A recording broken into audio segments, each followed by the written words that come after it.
What's up guys, and welcome back to another video. Today's video we're focusing on the trans-Tasman Rugby Standoff.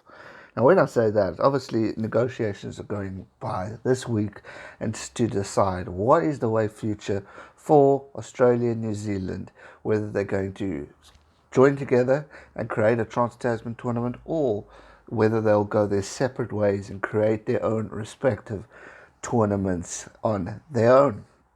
Now, Australia have been at loggerheads with New Zealand because they don't agree with the fact that New Zealand get 5 teams and they only get 2 to 4. However, World Rugby looks like they're going to play a key role within because they will be able to decide whether on or have a say on how big this tournament could be, meaning that they will have said to Mils Muliaina in the breakdown, the New Zealand Rugby Show, that they are willing and open to funding smaller nations to join this tournament. So like the Pacific Island nations, Japan was also mentioned to try and create some type of trans-Tasman tournament that could be exciting and entertaining for the fans around. But obviously Rugby Australia want nothing to do with it. They feel that they deserve 5 teams as well.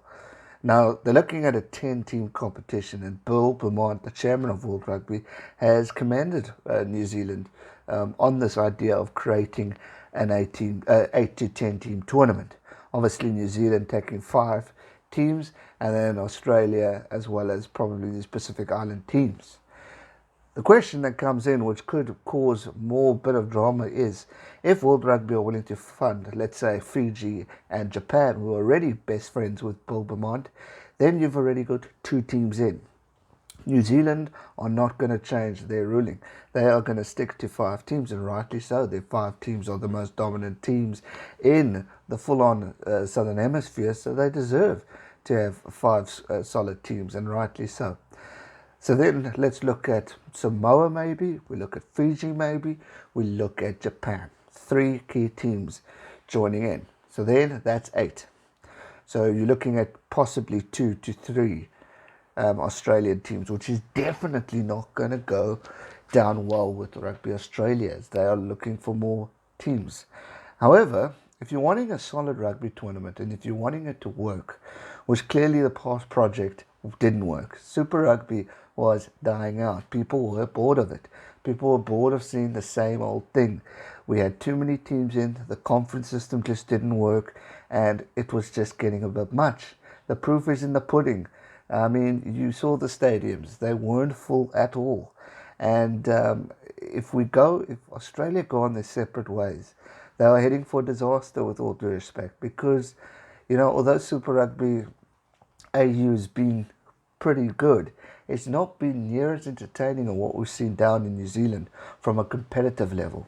And I think even so with New Zealand also kind of need a little bit of friendship within Australia to have 2 or 3 teams with the Pacific Island teams to just make it a bit more exciting. If you look at Super Rugby Aotearoa, you've got a star. The first 2 to 3 weeks was absolutely outstanding. It was intense. I mean, the tournament's still intense, but if we look at the crowds, they started to trickle down. Whether it's safety for COVID-19 or whether it's just because the hype is over. For me, if you have a tournament solely based, for example, New Zealand doing Super Rugby Aotearoa every single year, people will get bored of it. Especially if we look at, then you've got Super Rugby Aotearoa, you've got Mitre 10 Cup. It's like duplicated. And I know that obviously the teams get split up in Mitre 10 Cup, but you're going to have 2 of the same things, and one of the tournaments are going to die out and destroy. Hence the importance of having Anzac together so that these teams can bring a bit of excitement.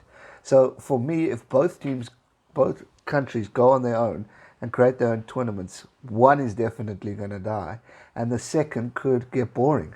They're going to, unless they find ways to spice this tournament up or to maybe include other nations. Now, for me, the only way forward of including other nations would have to be New Zealand because of what they currently have, the competitive level.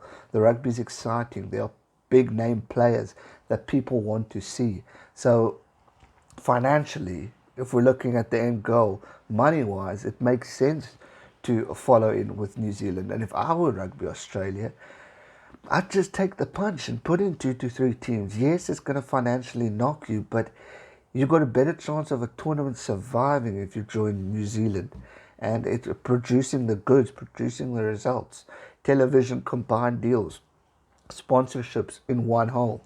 I mean, already there are investment companies in America talking to New Zealand, like Silver Lake. So that's already more money trickling, more opportunities for investments in the tournament, which means Australia can somehow feed in from it. It's all positive news for the tournament. So for me, if I were Rugby Australia, I get the point of having your own tournament, and I get it's going to fund all provinces. But at the end of the day, it's not what the people are really investing to watch. And you've got a risk of it dying like we've seen here in Super Rugby. The same thing goes with the Curry Cup. If I have to go to South Africa, we got to have one tournament. It's still going to be the Curry Cup, and then the guys go to Pro 14, if that's the final case. We don't have Super Rugby. But going forward, I would definitely think they need to include at least Fiji and Japan in, just to spice the tournament up. That's 2 people already included. So 7. So Australia will have a max of 3 teams. I still think that's a fair deal. You have your Brumbies, which is your top team. Waratahs are second from the bottom. So technically they kind of don't qualify. But then you go with I would still go Waratahs because they've won the tournament before. And I would go with the Reds. The top 3 teams in Australia, boom. Sorry for Melbourne, sorry for Force, but they can also combine and create their own. Or they can join other, find ways to join another province. At the end of the day, World Rugby are trying to create a global game. So I'm sure there will be other opportunities. And who knows, maybe South Africa don't get a full-on invite into Pro 14, then those 2 Australian teams can work with us on something. But for me, the wise decision would be go to New Zealand, continue a tournament. Bill Beaumont's going to invest in the baby nation, so you don't have to carry them forward. It just makes sense, in my opinion, and I just think it will work and be a successful tournament going forward. So for me, the fact that World Rugby could get involved in order to fund the Pacific Island teams and Japan is a good thing. But Rugby Australia need to also pipe down and realize, okay, we just got to go with the punch. And for me, if you want a tournament to work, rather work together and create something big and special. And then I think it's going to be a successful tournament. But hey, this is just a fan's perception, taking a few ideas and putting it together. I think this is the way forward, and I think it's going to be a successful tournament. But that's just me. Let me know your thoughts in the comment section down below. Do you think the New Zealand and Australia must just part ways and go on their own?